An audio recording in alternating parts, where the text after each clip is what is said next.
Okay, this is the outline of chapter 22.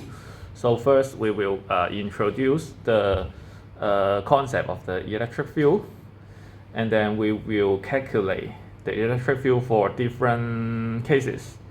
The easiest one is the electric field due to a charged particle. And then the next we'll introduce the electric field due to dipoles, line of charge, charge this. And yeah, it also tells you a point charge in the electric field, and also and a dipole in the electric field. What will it look like? Okay, so first the electric field. So in the last chapter, we know as much as we have two charged particles placed close enough, then there will be some forces acting on each other. Suppose we have this is a positive charge, this is another positive charge. So we know there will be a Coulomb's force repelling them because they have the same polarity. But here it asks, how does particle 1 know the presence of particle 2? How does it know? How does it know? That is, since the particles do not touch each other, how can particle 2 push on particle 1? Because the Coulomb's force says as much as they have same polarity of charge, so there should be a force repelling them, which is like Q1 push Q2 away, Q2 push Q1 away. But actually they does not touch each other. How do Q1 know the presence of Q1? Because when I try to push something, maybe I push my bottle, then I need to touch the bottle and then I can push it. But for the charge, actually they do not touch each other, but there will be force repelling them, or for the gravitational force. The two planets does not touch each other, but there will be force attracting them. Just like for the Earth and the Moon, there will be gravitational force attracting them, so that the Moon can rotate around the Earth. So, yeah, how can there be such an action at a distance? Okay. So here the explanation that we shall examine here is this. Particle 2 set up an electric field. Set up an electric field at all points in the surrounding space, even if the space is a vacuum. So particle 2 sets up an electric field. So it is like actually like this electric field.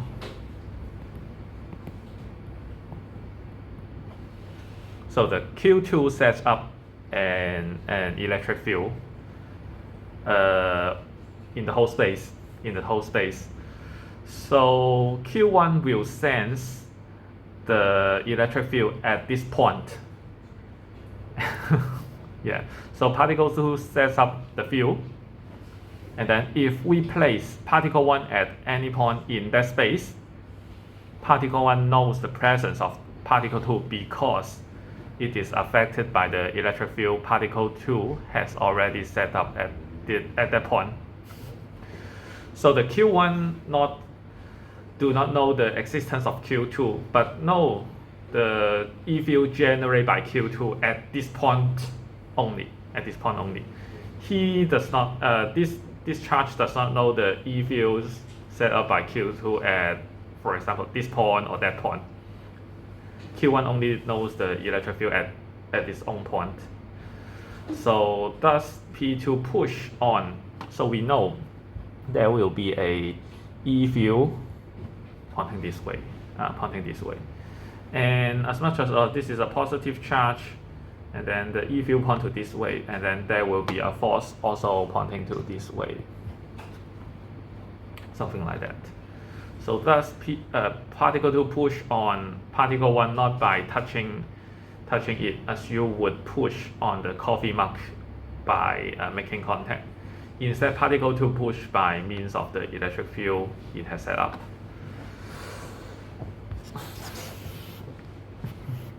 Okay, so this is the definition of the E field. definition of the E field. So we would like to know the E field set up by this one, and Q0 is just the positive test charge. So it's just for testing. Actually, it will also generate some E field, but you just ignore the E field generated by this test charge at the moment. We only consider the E field generated by the charge we concern. So the electric field E at any point is defined in terms of the electrostatic force that would be exerted on a positive test charge placed there. So this is the definition. E equals FQ0. And the SI unit for the electric field is Newton per Coulomb, because the SI unit for the force is Newton. This is Coulomb, so Newton per Coulomb for the E field. And in chapter 24, you also know another SI unit for the E field is volt per meter. Both are correct. Okay, so here, this is the definition. So first, we try to see, this is a negative charge, this is a positive charge. So there will be a force acting on this test charge pointing upward. So this is F. And then divide by Q0. Q0 is a positive test charge, positive. So E points to this way, And if we place this Q0 here, if we place this one here, and then we know the force will be points to this way. So E points to this way, something like that. So this is a way to define the electric field generated by a charge. Okay, so here it also introduced another concept called the electric field lines. Electric field lines helps to visualize the direction and the magnitude of electric field, So it satisfies two conditions. The first one is electric field vectors at any point is tangent to the field line through that point. Tangent to the line through that point. Actually, for here is straight line, so the tangent line, for example, the tangent line at this point is just like this. The tangent point at this point is just like this. Maybe I can find an example in the next page. For example, here. This is the electric field line. If we consider the direction at this point, it will be the tangent line. Or maybe for here, tangent line point to this way. Or yeah, for this one, the tangent line like this. Tangent line. Okay. So for the electric field line, the first thing is it tells you the direction of the field at any point. Of course, maybe here you can just estimate by this way. But at least through the lines, then you can just click upon and then try to find the tangent line at that point. Then it will be the direction of the E field at that point. And then the second condition is that the density of the field line in that region is proportional to the magnitude of the electric field there. So it is proportional to the density. For example, if I draw a circle here, and if I draw a circle here, so these two circles has a similar area, and here this circle includes two lines and this circle only includes one line, then you may consider the electric field here is stronger than here or here. So yeah, so the density So the density here you can consider for this charge, the density near the charge is stronger than somewhere far away from it.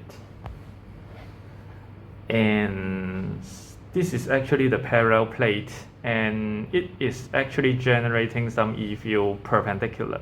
Perpendicular to the plane. And you can see here if I try to draw similar size of a circle, then they also include same number of electric field lines. So actually for the parallel plate or the infinite large electrical plate, it generates the E field uniformly, and then with the same direction. Actually, we will know how to derive it in this chapter and also in the next chapter. Okay, so the force on the positive test charge near a very large non-conducting sheet with a uniform positive charge on one side, by the extending away from the, special. Okay, so here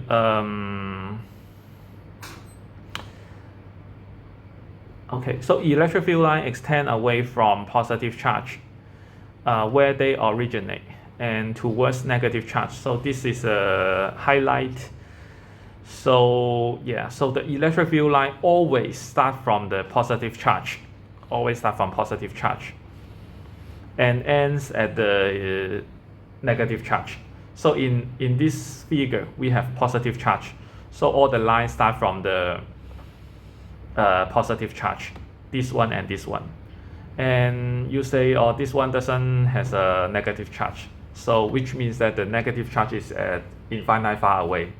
So all the electric field line points to the infinite far away. And for this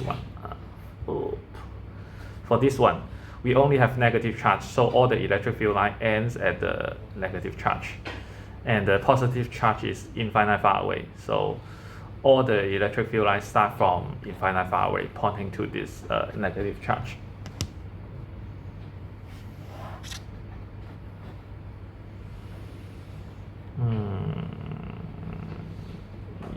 Closest space. Okay. So now it is another formula which is more useful. So it says the magnitude of the E field set up by a particle with charge Q at distance r from the particle is this one. So this is a vector form.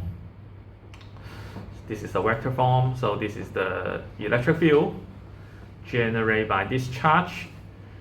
And so this is the K, 1/4 pi epsilon naught. And then Q is the charge of this particle over R square. R is the point for example, this one. This is R. So divide by R square. So comparing with F equals K times Q1, Q2 over R square. So we just remove one of the Q because just now we know that the definition of E is F over Q0. So here F is like Q1, Q2 would be Q times Q0. So F over Q0 will be K times Q over R square, which is this one. And if we need to write it in the vector form, so this is a vector, and then this is the unit vector in R axis. So the R axis start from the charge, which is the original point. So if the point we concern is here, then R hat points to this direction. And if we consider the point here, this is R, then our head points to that direction. So for different points, our head are different. Our head are different. And as you know, if Q is positive, then this term is positive, this term is positive. So the whole term is positive. And E will have the same direction as our head. And if Q is negative, E will have an opposite direction with our head. So yeah, it says the electric field vector set up by a positive charge particle all point directly away from the particle. Those set up a negatively charged particle all points directly toward the particle. So it depends on whether this term is positive or negative to determine the direction of E is the same or opposite with our head. So if more than one charged particle set up an electric field at a point, the net E field is the vector sum of the individual electric field. Electric field obeys the superposition principle. So it's just like what we have done in the previous chapter. If we have more than two charged particles, then if we need to calculate the net force acting on one of the particles, then you need to calculate the force acting on it one by one, and then you add it with a vector sum. Here is a simple case because E field is a vector field, so you can calculate the E field generated by different particles one by one, and then you add of them together. Okay, so this is a JavaScript, so it does not support anymore, so I cannot show it here anymore. Okay, so here we have a sample problem. Here it says figure A shows 3 particles with charge Q1, Q2, and Q3, each with distance d from the origin, d from the origin. This is Q1, Q2, and Q3. Okay, so yeah, what is the net E field? What net electric field is produced at the origin? Okay. Okay, so E1 is K times Q1. Q1 is plus 2Q. Q2 is negative 2Q. This is negative 4Q. Okay, so E1 is 2Q over D squared. And then we consider the R1 hat. R1 hat points to this direction. R1 hat. R1 hat. Okay, so the next one, E2 will be K times, this is negative 2Q,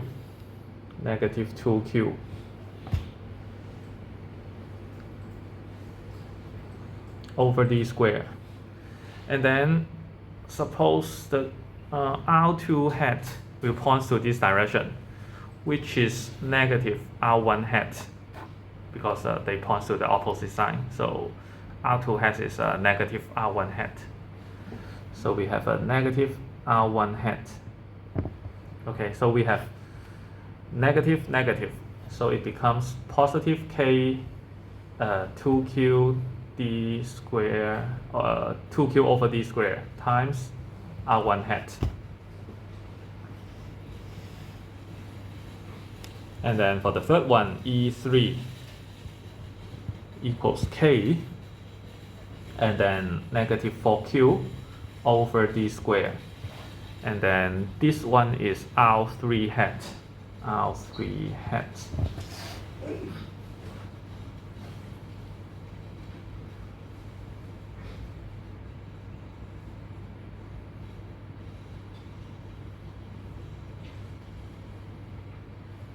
Oh, sorry. I should, yeah, there will be some, yeah, it is not so correct here. I think, yeah, let me redo it. So for when we consider Q1, our direction should point to this side. R1 direction should point to this side. So R1 hat should be in this direction.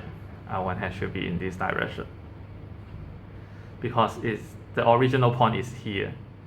So when we consider the electric field at this point, we should connect them, and then in the bottom right direction. So R1 has points to this direction. This one is correct. I make it the other way around. Okay, so similarly for Q2, R2 should point to R2 should point to this direction, and actually it's still the same, equals negative R1 hat.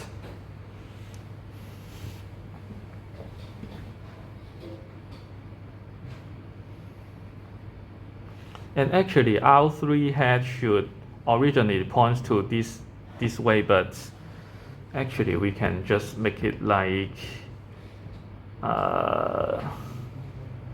R3 hat here. So we have a negative sign here because originally it should point to the bottom left, but we also make this negative sign to cancel this negative sign. So finally it becomes K times 4Q d square R3 hat. So when we consider the total electric field at the original point, it is E equals E1 plus E2 plus E3. So it is 2E3 cosine of 30 degree I. Because E1 plus E2, E1 and E2 has the same direction and same magnitude, so it becomes K times 4Q over D squared. So after adding these two together, it is K times 4Q over D squared R1 hat. And then this is K times 4Q D squared R3 hat. So which is actually this figure. So the sine, these two vectors has the same magnitude, and the angle between them is 60 degrees. So you can actually decompose it. This is E3 cosine of 30 degrees, and the y-axis component cancel each other. So it becomes 2E3 cosine 30 degrees, and then in the positive x direction, which is I hat. So yeah, so we can put in 2 times E3 is K times 4Q over D squared, and then cosine 30 degrees is square root of 3 over 2, and then I hat. So it will be 6.93 Q over 4 pi epsilon naught, or maybe I can just put K there. 6.93 K Q over D squared I hat, like this.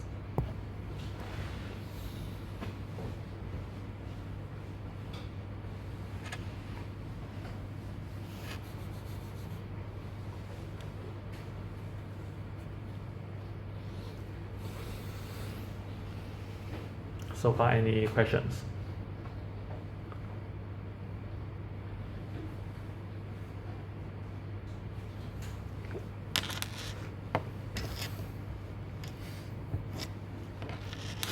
Okay, so the next part is about the electric field due to a dipole.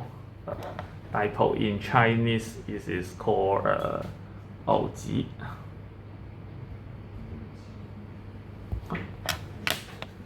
Di means two, pole means 极, so dipole is 偶极.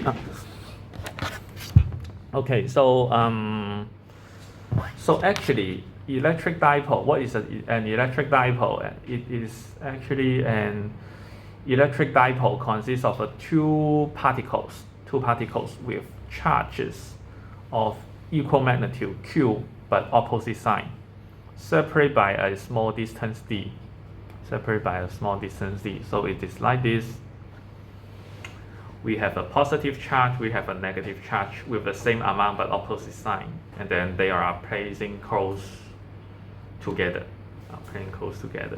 The distance is small d. The distance between them is small d. And actually, we can define a variable called the dipole moment.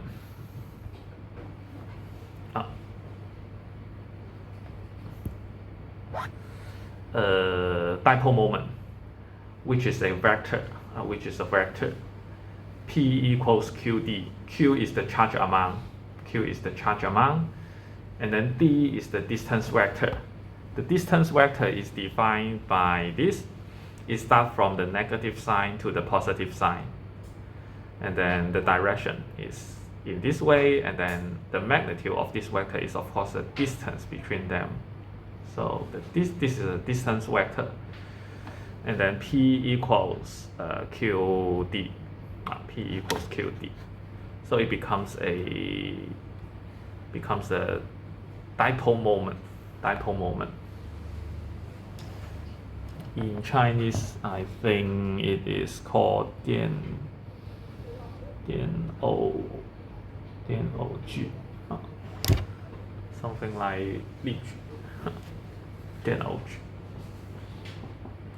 Okay, so the SI unit is coulometer.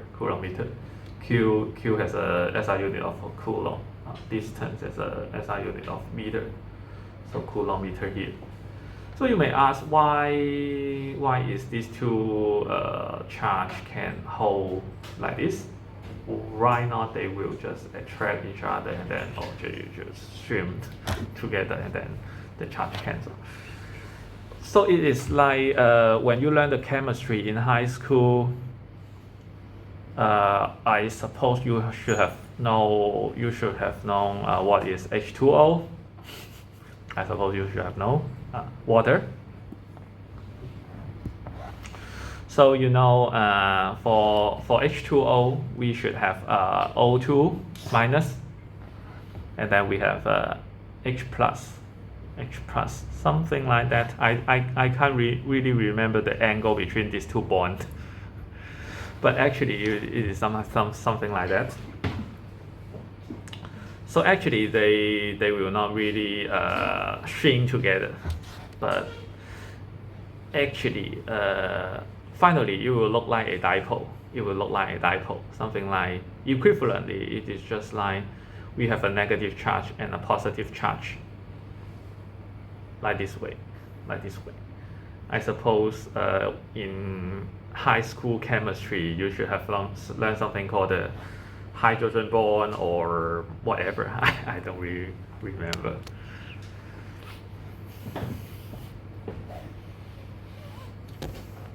But actually it should really exist. Not some imaginary stuff. Okay, so here we introduce something called the electric dipole and the corresponding variable called the dipole moment. Okay, so here it says the magnitude of the E field set up by an electric dipole at a distant point on the dipole axis. Dipole axis mean suppose we have a dipole here, and then we can use a line to connect them and then extend it to positive infinity and negative infinity. So this axis is called the dipole axis. So here we call it a z-axis. So here it only tells you that the magnitude of the E field on this axis.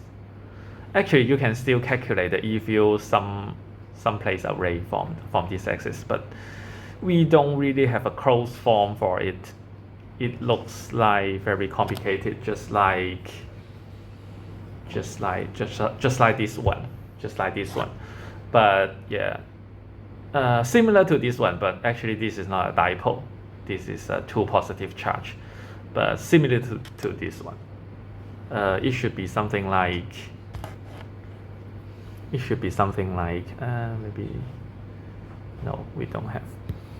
For electric dipole, it should be something like. This.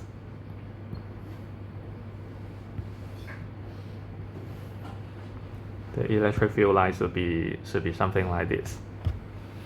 Like an apple,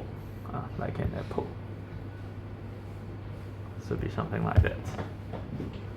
Actually, on this axis, we can actually derive a closed form, but for other point, there may not be a elegant form here. So here it only introduce this equation like this. So E is K times 2qd over C cube.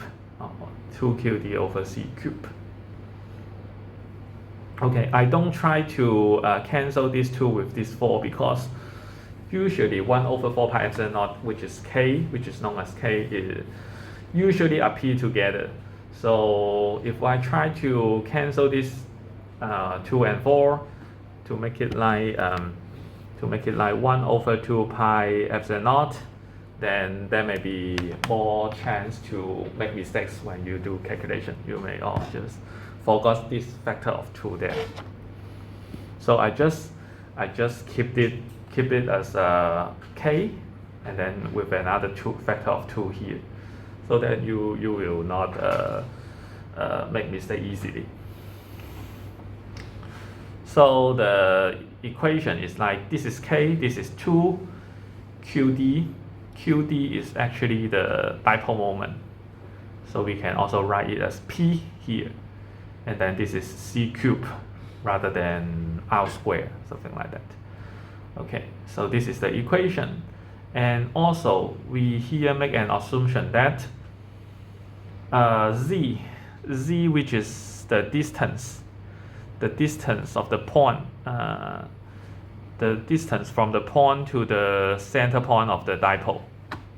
So Z is from here to the point we concern, which is Z. And here we assume that this Z is much larger than D, the distance between the two, actually the length of the dipole. This Z is much larger than D. So, or sometimes we can just call it far field.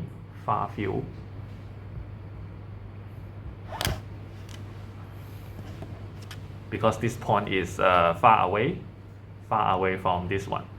So if the point is close to this structure, then it will be a bit messy. But if it is far away enough, then it will be like more ordered. So let's see how we can derive this equation. So here we have two particles. One is the positive Q and another one is negative Q. So we only need to calculate the E plus and E minus, and then we just subtract them. E plus is the E field generated by plus Q. E minus is the E field generated by negative Q. So because this is positive, the E field generated by it should be pointing upward. This is a negative charge. The E field generated by it should be pointing downward. So part of them should be cancelled. Okay, so for E plus is K times Q times R plus. R plus is this one. R plus is this one. And then E minus is K times Q over R minus squared. R minus is this one. So here, this is Z. So we should have a z equals or r plus.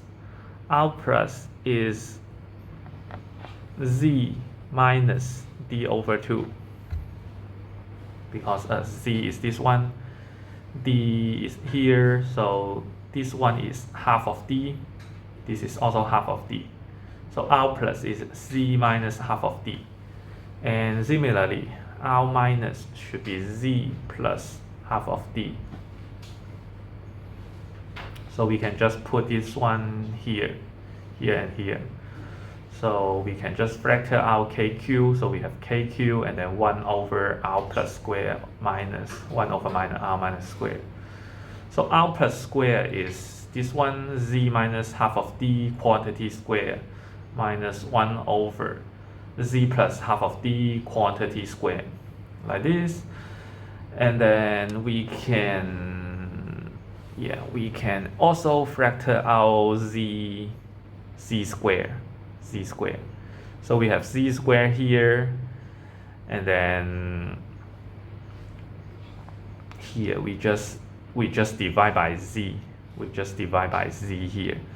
So z over z is 1, d over 2z here, and then z over z is 1, d over 2z here, like this. Okay. So next we try to simplify these two terms. This is square, this is square. So we multiply by the common factor. So it becomes 1 minus d over 2z, and then quantity square. And then 1 plus d over 2z quantity square for the common denominator. And then for the numerator, it is like a minus b square, a plus b square. So it becomes a plus 2ab plus b square minus a square plus 2ab minus b square, something like this. So finally it becomes 4ab. It becomes 4ab. So 4ab is 4 times 1 times d over 2z. So it becomes 2d over z. 4ab. A is 1. A is 1. B is d over 2z. So finally it becomes 2d over z for this term. Okay. So finally we make use of the far field condition. Z is much larger than d.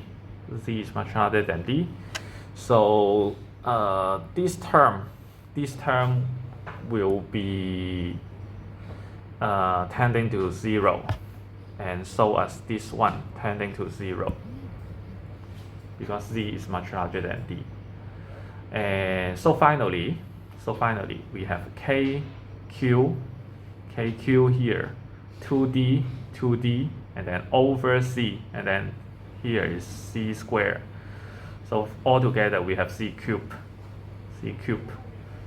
So we have k times 2qd and then c cubed. Or we can make use of the dipole moment, p equals qd, so we can write it as a k times 2p over c cubed, which is actually the same as this one.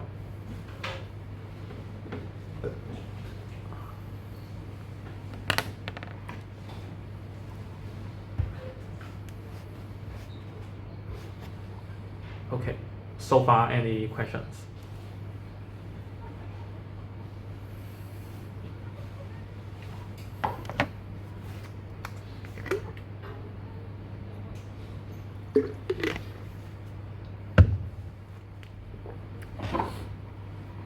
Okay, let's move on. So here we talk about the electric field due to a line of charge. Okay, so this one become more difficult because it will start to make use of the calculus. But of course, for this case, it is something like integrating a constant, which is which looks like stupid, but it just lets you familiar with how we try to solve the physics problem with calculus. So yeah, it still have some meaning. We don't try to do this one with the fastest way and then you get lost quickly, but maybe but yeah, actually here we try to introduce the method how to use the calculus to solve this kind of problem, and then finally found that you are just integrating the constant, and integrating a constant is very simple. But yeah, it's just an example in this way. So here it says the equation for the E field set up by a particle does not apply to an extended object with charge.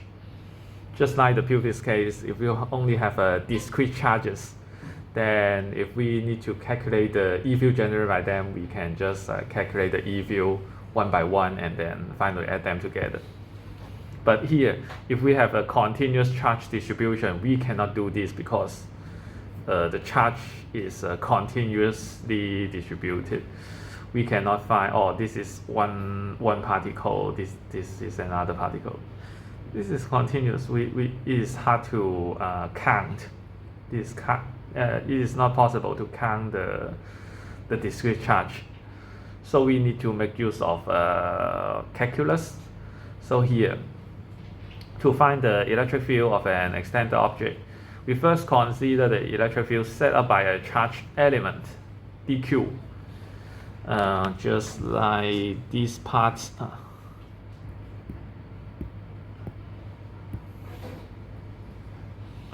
Here we have a dq,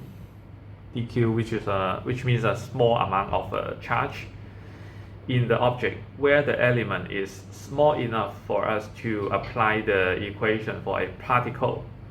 Then we sum via integration, because just like the Riemann sum you learn in calculus, then you try to separate the continuous distribution of charge into infinite many small amount of charge, and then you consider one by one and then you just add them together by integration. Components of the electric field dE from all the charge elements. So here we talk about the ring of uniform positive charge. A differential element of charge occupies a length ds. So this is ds, greatly exaggerate for clarity. Actually, you should consider it's a very small, infinitely short segment there. So this element set up an electric field dE at point P.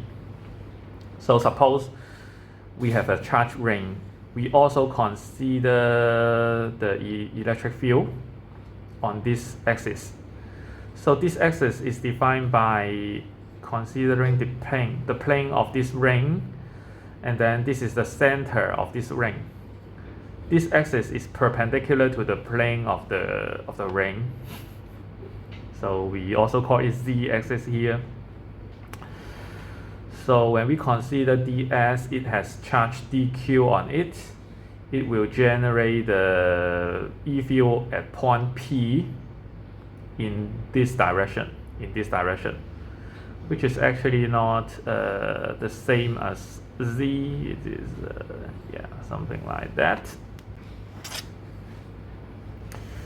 Okay, so the first step is to cancelling some of the components of the E field. So here, the charge element on the opposite side of the ring, they both contribute dE, but the field vector leans at angle theta in the opposite direction from the vector from our first charge element. So now we can consider something here. So here we have a ds. We should have the symmetric segment on the ring, and it should generate the E field pointing this way, also dE. So this is the cross section. Suppose you try to cross it like this. Try to cross it like this. it becomes this figure. So this DE is this one, and this DE generated by the symmetric part is this one. So yeah, so they should have the same angle of theta, and this component should cancel each other, and the remaining one is the positive z-axis component.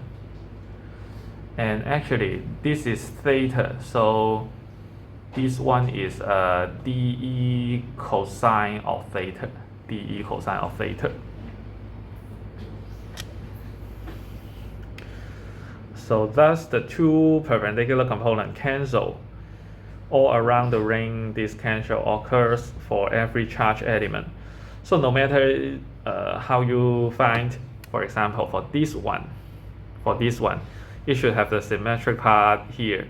So for the whole circle, you can always find the part cancel the horizontal component. So we can neglect all the perpendicular component. The component perpendicular to z-axis cancel, yeah. Okay, so the remaining stuff is to calculate the component that is not cancelled. So the parallel component each have magnitude dE cosine theta.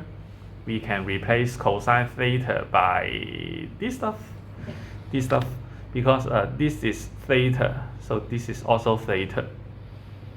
And this side is z, this side is z, this is r, this is capital R, which is the radius of the ring, So cosine theta is z over small r. And yeah, actually we don't really want to express the final answer in small r, because usually when you try to calculate the E field generated by this ring and then in z-axis, the variable you should be z and capital R. So we should use the Pythagorean theorem to replace small r as square root of c squared plus capital R squared. So this is like this, and then equivalently we can write this square root as half of the power, like this. So this is cosine of theta. So dE cosine theta, dE is here, dE is here, so we should have dE should be something like, this is k, the first term is k, this is k, and then this is dq, because we should have something like dE equals k times dq over r squared, because if we consider this is a small packet of charge, and then consider this dE should be k times dq over r squared, yeah, something like this. And here, rather than dq, we write it as lambda ds. Lambda is the linear charge density. So the SI unit is coulomb per meter, because the charge amount is coulomb, and then the linear density is coulomb per meter. So which is like the volume equals the mass equals the volume times the density, something like that. So here the total charge, the charge amount equals the charge density times the length. ds is the length of this segment. So lambda ds is actually dq over r squared. So this is dE.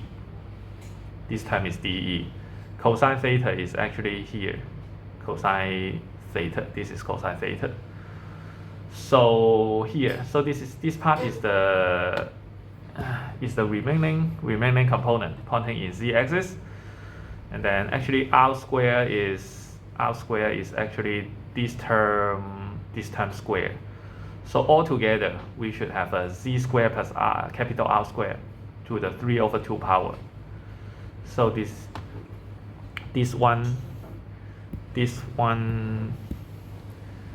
term is from these two terms. And then we have z lambda here, ds here, and then this is nothing but k. So yeah, after some simplification, it looks like this. It looks like this. Okay, so the last step is to take the integration of it. Okay, so the overall E field generated by the whole ring should be the integration of this term, over the whole ring. And actually, this term is a constant. This is a constant. Z is a constant to the ring because, yeah, when we consider this point, Z is a constant for this ring. And then lambda is a constant because it is uniformly distributed. The charge is uniformly distributed. And then C is a constant. Capital R is a constant. This is a circle ring, so this is constant. So the whole term is a constant. So it feels like we are integrating this term, this constant, over the whole ring. And then the length of the ring is 2 pi r. I suppose you should have learned this one in primary school. Yeah, 2 pi r is the circumference of a circle. So integrating this looks like horrible, but actually it's very simple. It's just like you try to integrating 3dx from 0 to 4, or maybe from 1 to 5. It is nothing but 3 times 5 minus 1, which is 12, something like this. So integrating a constant is really easy. You just need to subtract the upper bound by the lower bound and then multiply by this constant. And this is it. So integrating this constant is nothing but this constant multiplied by 2 pi r minus 0, which is 2 pi r. So we can make some simplification. This is the density. This is the density of the charge multiplied by the circumference of the ring, actually the length of the ring. So this term is actually Q. So we have QZ in the denominator, and then this is K, nothing special, and then this is this. So finally we get the expression E equals this expression, which is the E field generated by this ring on the z-axis. So now if we also consider the far field condition, z is much larger than the radius of the ring, then we can really ignore this capital R, because z is much larger than capital R. Then it will look like then we can just ignore this one. So here we have c squared to the 3/2 power. So this is c cubed, and then cancel with this z. So finally it becomes c squared, and then q there, and then 1/4 pi epsilon naught.